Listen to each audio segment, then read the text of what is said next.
Halo teman-teman sekalian, kita bertemu lagi dalam perkuliahan Sistem Pendukung Keputusan. Kali ini kita akan membahas salah satu metode sistem pendukung keputusan, yaitu metode SMART.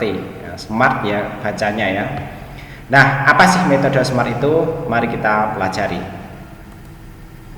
SMART atau Simple Attribute Rating Technique. Jadi yang kita pelajari di awal adalah yang simple ya. Jadi kalau sebelumnya kita sudah mempelajari SAW, yaitu Simple Additive ya.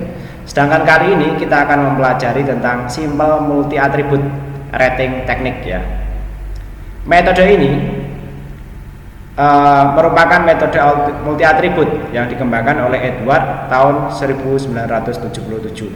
Jadi sudah cukup tua ya. Teknik pembuatan keputusan multi atribut ini digunakan untuk mendukung pembuatan keputusan dalam memilih antara beberapa alternatif. Setiap pembuat keputusan harus memilih sebuah alternatif yang sesuai dengan tujuan yang telah dirumuskan. Setiap alternatif terdiri dari sekumpulan atribut dan setiap atribut memiliki nilai-nilai ya. Jadi nanti pembuat keputusan ya juga harus menentukan daftar alternatifnya dulu ya. Tapi tentu ya daftar alternatifnya itu nanti disesuaikan dengan tujuan yang ingin dicapai ya. Nilai-nilai itu nantinya dirata-rata dengan skala tertentu. Jadi nanti teman-teman kalau melihat contohnya kira-kira ya mirip dengan prosentase, kemudian dikalikan dengan bobotnya ya. Jadi nanti rating ini nanti implementasinya adalah sebuah bobot ya. Mari kita lihat. Oke, mari kita lihat narasi di sini ya mengenai metode SMART ini. Yang pertama, setiap atribut mempunyai bobot yang menggambarkan seberapa penting dibandingkan dengan atribut yang lainnya. Ini mirip dengan pembobotan dalam SAB. Nanti kita lihat. Kemudian yang kedua, pembobotan dan pemberian peringkat ini digunakan untuk nilai setiap alternatif agar diperoleh alternatif terbaik ya. Selanjutnya, pembobotan pada SMART atau Simple Multi Attribute Rating Technique menggunakan skala antara 0 sampai 1 ya. Jadi nanti total dari bobotnya, bobot setiap atributnya nantinya juga harus 1 ya. Sehingga mempermudah perhitungan dan perbandingan nilai pada masing-masing alternatif ya. Jadi nanti semuanya yang diberikan bobot itu kan nanti itu ya, kalau dijumlahkan itu nanti kan 1, sehingga nanti masing-masing akan memiliki porsi yang setara terhadap pembobotan yang ada ya. Oke, mari kita lihat ya mengenai rumus yang digunakan pada metode SMART ini ya, yaitu U dari AI sama dengan ya sigma dari J sama dengan 1 sampai M ya pada WJ UI dikalikan dengan AI nya ini. Nah, AI nya itu adalah pembobotannya tadi ya. WJ ini adalah nilai bobot kriteria ke J dan K kriteria ya. Itu nilai bobotnya, itu W nya. Kemudian UAI nya ini adalah nilai utility kriteria ke I untuk kriteria ke I ya. Jadi nanti dikalikan aja ya. Dimana I nya ini adalah 1 sampai M ya. Jadi nanti 1 dan terus ya sampai sejumlah ini ya alternatif-alternatif yang nanti diperhitungkan di sini ya. Mari kita lihat. Nah, untuk algoritmanya yang pertama ya untuk menggunakan metode SMART ini, yaitu menentukan jumlah kriteria dari keputusan yang akan diambil ya.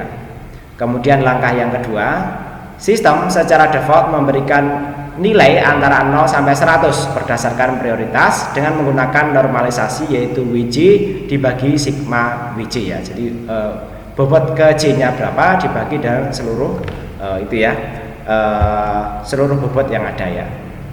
Selanjutnya memberikan nilai kriteria untuk setiap alternatifnya. Jadi nanti untuk alternatif yang ada nanti diberikan nilai terhadap kriterianya tersebut ya.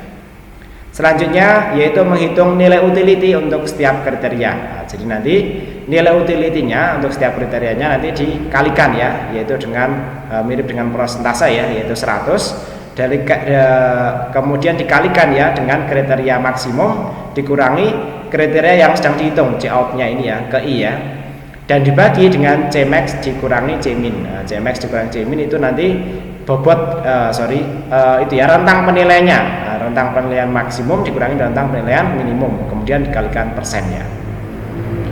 Nah, berikutnya menghitung nilai akhir dan melakukan perankingan ya. Nah, di sini ada keterangan ya mengenai UIAI ini adalah nilai utility kriteria KI untuk kriteria KI. Sedangkan Cmax ini adalah nilai kriteria maksimalnya, Cmin-nya ini adalah nilai kriteria minimal ya, dan Cout-I adalah nilai kriteria KI ya. Dan nanti kita lihat di contohnya, teman-teman mungkin akan lebih paham di contohnya ya. Berikutnya kita masuk ke soal latihan ya. Nah, di sini dimisalkan bagian marketing di perusahaan yang akan bergerak ya di bidang perangkat teknologi ingin ekspansi dan mengembangkan pangsa pasar ke berbagai daerah.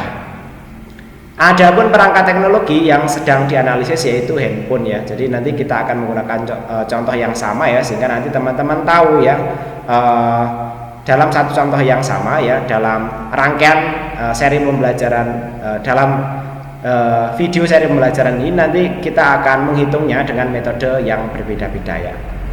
Nah, nantinya ada 3 tipe handphone yang akan dianalisis ya. Adapun tipenya ya nanti kita sebut sebagai HP1, HP2 dan HP3 untuk mempermudah saja ya. Oke, berikutnya mari kita masuk ke itu ya, pembobotan ya. Nah, faktor-faktor atau ini ya, kriteria ya yang dijadikan sebagai acuan terlihat pada tabel di bawah ini ya. Jadi nanti HP-nya ya yang dianggap nanti layak untuk dijual ke berbagai daerah, itu nanti ada beberapa kriteria yang nantinya akan dinilai ya, yaitu kriteria harga, kriteria kamera, kriteria memori, kriteria berat, dan kriteria keunikan. Nah, masing-masing kriteria ini nantinya diberikan nilai bobot ya antara 0 sampai 1, di mana keseluruhan bobotnya nanti jumlahnya 1 ya, sehingga nanti perhitungannya tertutup ya pada 5 kriteria yang dilibatkan ya.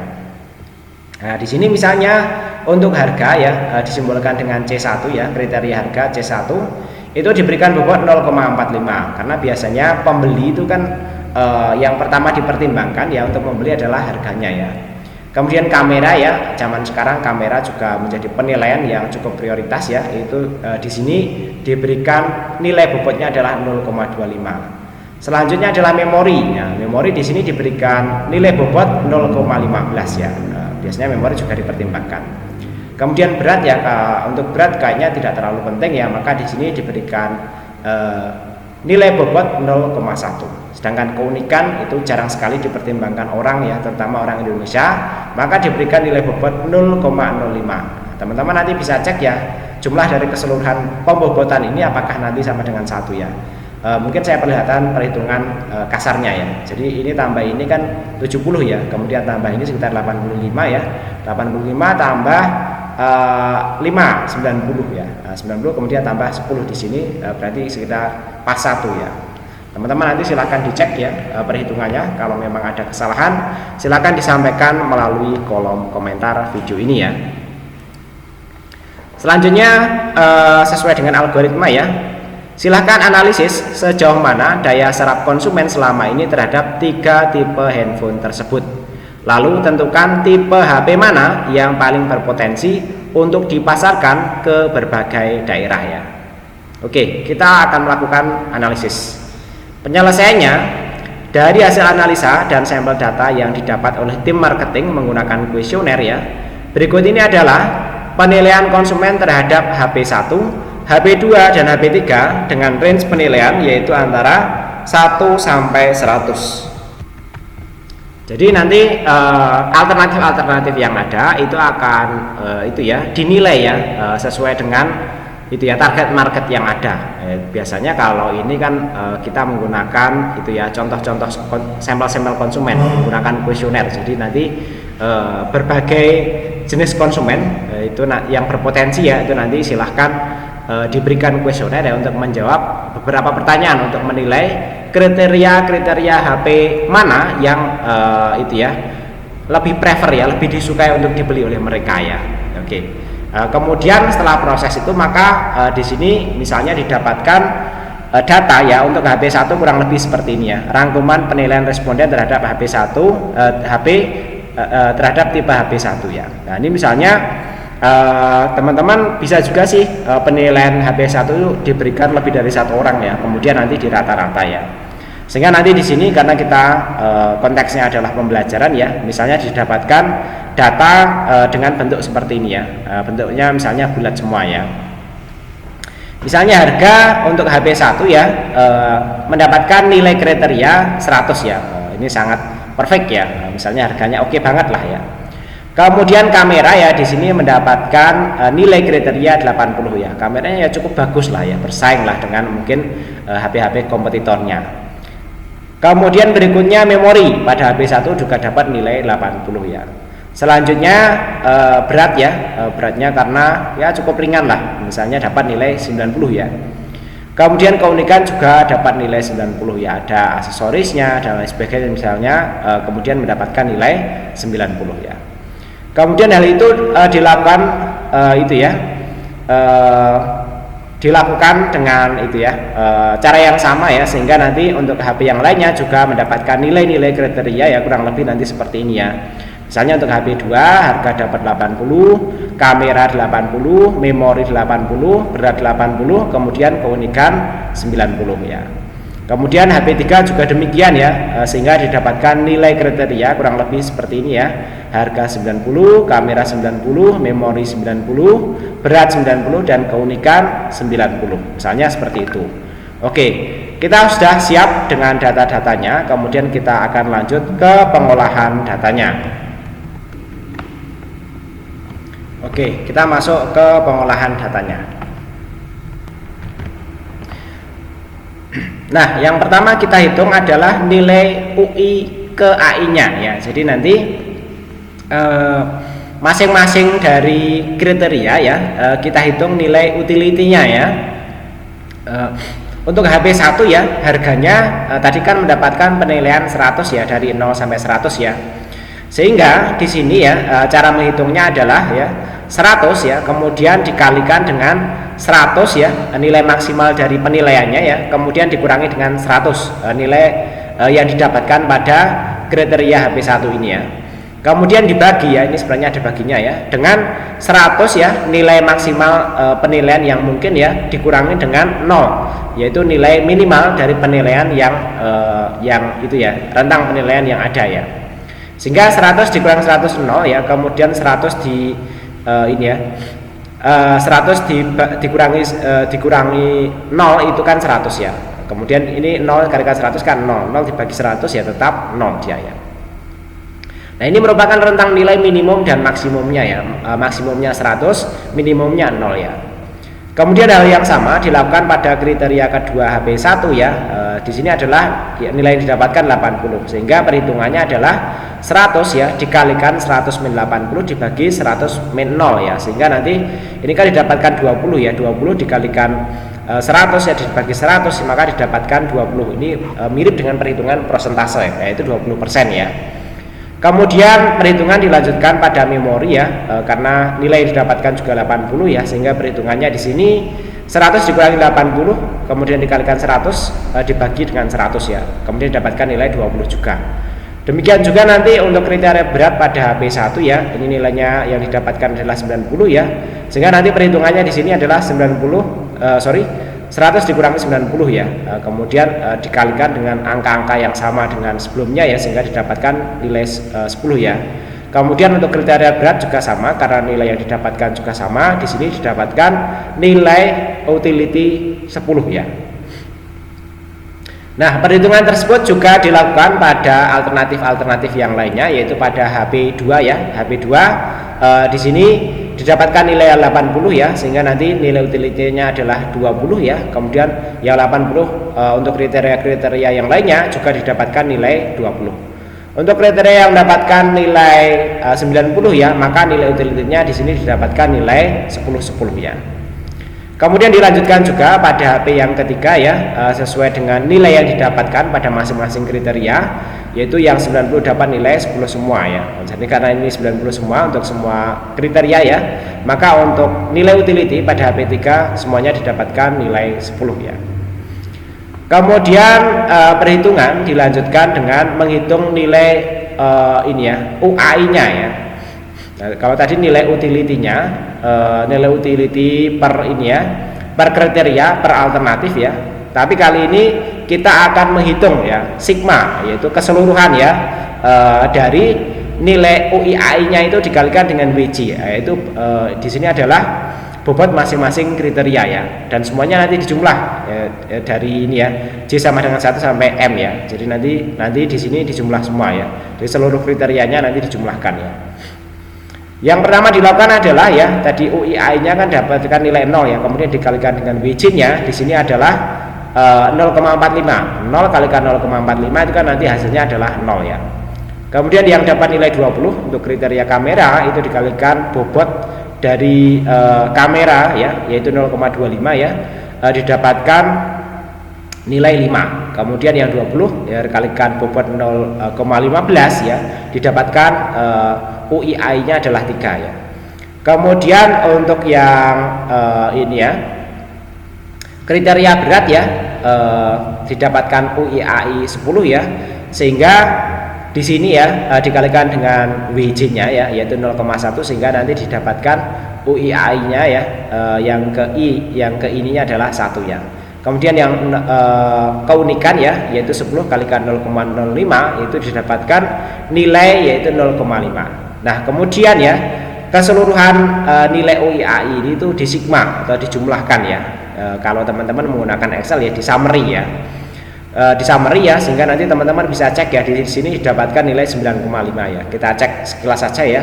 Ini tambah ini 8, tambah ini 9, kemudian didapatkan nilai 9,5 untuk total nilai utility keseluruhan dari HP1 ya. Kemudian perhitungan ya, pola perhitungan dilakukan hal yang sama pada HP2 ya. 20 kali 0,45, 20 kali 0,25, 20 kali 0,15 ya, 10 kali 0,1 ya.